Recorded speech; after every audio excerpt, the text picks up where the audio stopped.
What's going on, guys? Welcome back to another video, the Sunday stock watch list, where I give you all the stocks that I like, all the stocks that I dislike, the economic calendar, and what's going on with earnings week. So let's go ahead and get started. But before we do that, make sure you hit that like button. I'll wait for you to do that. Subscribe, comment down below what other videos that you would like on this channel. What other stocks are you looking at for this week? Obviously, everybody has their own preference when it comes to their watch list, and obviously this is my little watch list for this week, and obviously it develops throughout the week. That's why what I give you on Sundays, it may not be what I'm looking at on Tuesday. So let's go ahead and get started here. This is the economic calendar. As you can see, Monday and Tuesday, nothing's really going on. Wednesday, you have CPI data before the market, and that's really what's the most important thing here on Wednesday, probably this week. And then Thursday, you guys have jobless claim, PPI final demand, and then retail sales, all before market open. And then Friday, it doesn't look like you guys have anything other than industrial production at 9:15, still before market open. So that's good. We don't have Powell speaking or any of really the real Fed members speaking as well. So here's the earnings for this week. Not really a fan of anything going on this week. Obviously, a lot of you guys might like something like FedEx. That does move sometimes on earnings. But other than that, I could care less about any of these stocks reporting this week. So let's go ahead and get started. So the first thing we're going to look at here is definitely not BA. This did crack through. If you guys watched the watch list last Sunday, you'll see that I was talking about this 212, 210 area, and we cracked below. I don't really like the stock. It just doesn't fit my trading style, and it doesn't move the way I want it to move here. As you can see, this is how it moves throughout the day. It's just not me, right? So let's start off with AMD. A lot of you guys love this stock. AMD had a rough day on Friday.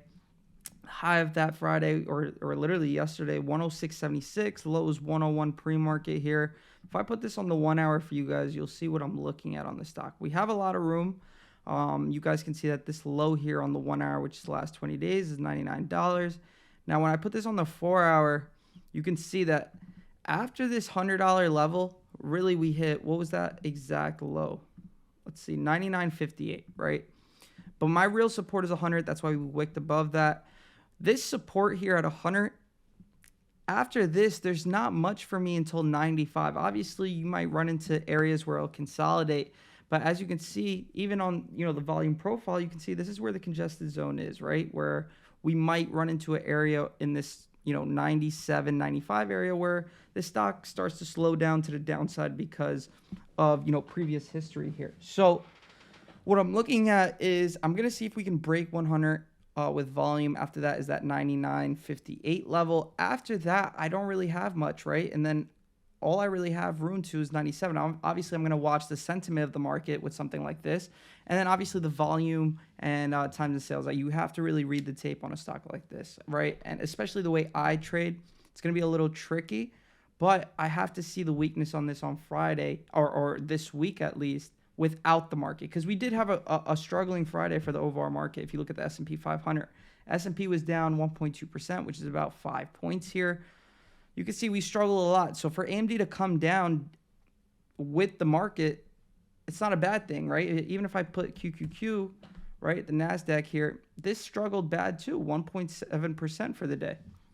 So for AMD to come down doesn't really mean anything until I start seeing weakness into that individual stock. Now, if the overall market is coming down with AMD, I have to be more prepared on the bounces from the market and all that good stuff. But if I can get real weakness from AMD before I get the weakness from the market, that'll be great. So I'm watching AMD this week to the downside. And just because I'm watching something to the downside doesn't mean I'm bearish. I'm just, whatever I'm expecting from that level, that's when I'll take advantage. If it doesn't come to that level, it doesn't mean I'm going to get into that stock early. Tesla, on the other hand, there's not much for me to the downside. It didn't really do that bad on Friday. We were only down or finished red for the day at $1.65, which is nothing for that stock. Usually on a day like Friday, you really get a heavy day from Tesla. And I don't think it wants to drop yet, especially us breaking out this 4 hour trend. Obviously, if this comes back and retest it, it's understandable. But for me, I'm watching the upside on this stock, which is 280.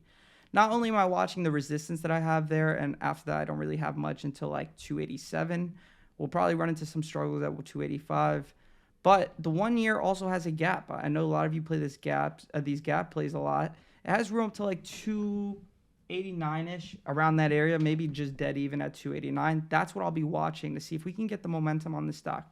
Probably won't happen Monday, probably won't happen Tuesday, but later on in the week, this can happen. So obviously follow Trade Like Nor. Make sure you're following me on Instagram so that you know what I'm watching for the week. So that's Tesla. NVIDIA. Also, make sure you're attending the pre-market review on Instagram Live on Monday.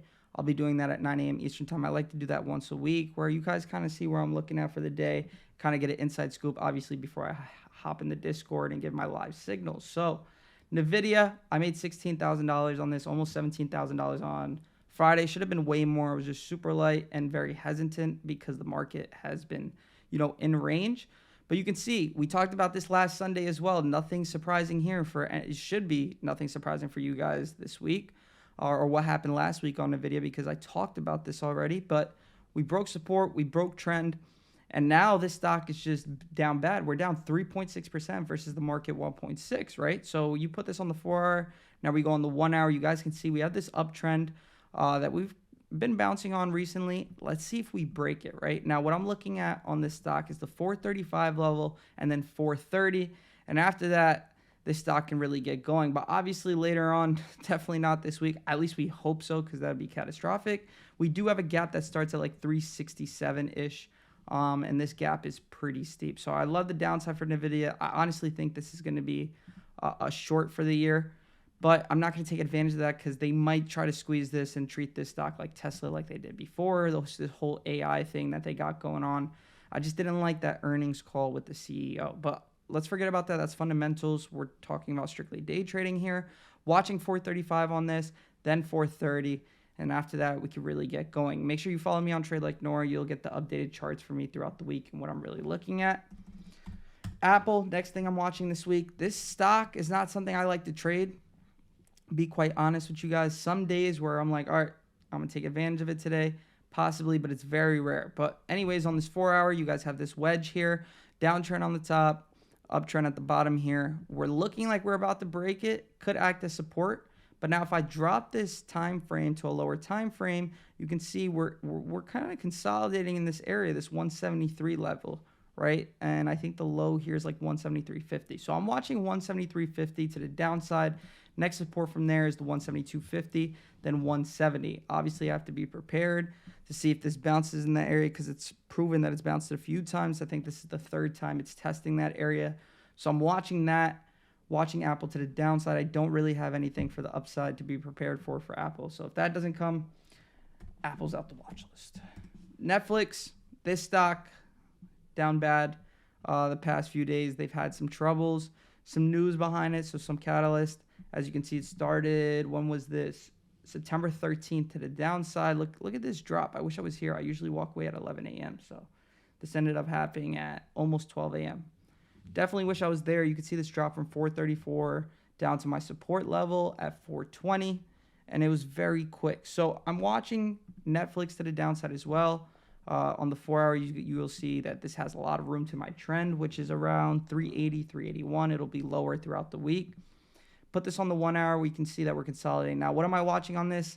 395, but this looks like it'll break pre-market. Netflix, something really good about this is it doesn't really move aftermarket and pre-market. So maybe, hopefully, I can get this in the morning at 395. And if it breaks, I'll be taking advantage. This has room down to 390.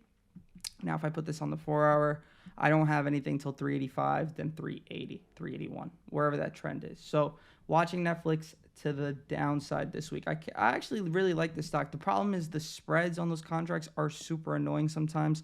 So we'll see where that's headed. So this is my watch list for this week. 9 a.m. Eastern time on Monday, I will be doing a pre-market review on Instagram Live. And then on Instagram, hopefully I'll be updating you guys throughout the week what I'm watching and what my updated watch list is. So hope you guys enjoyed that video. I'll see you guys on the next one. Peace.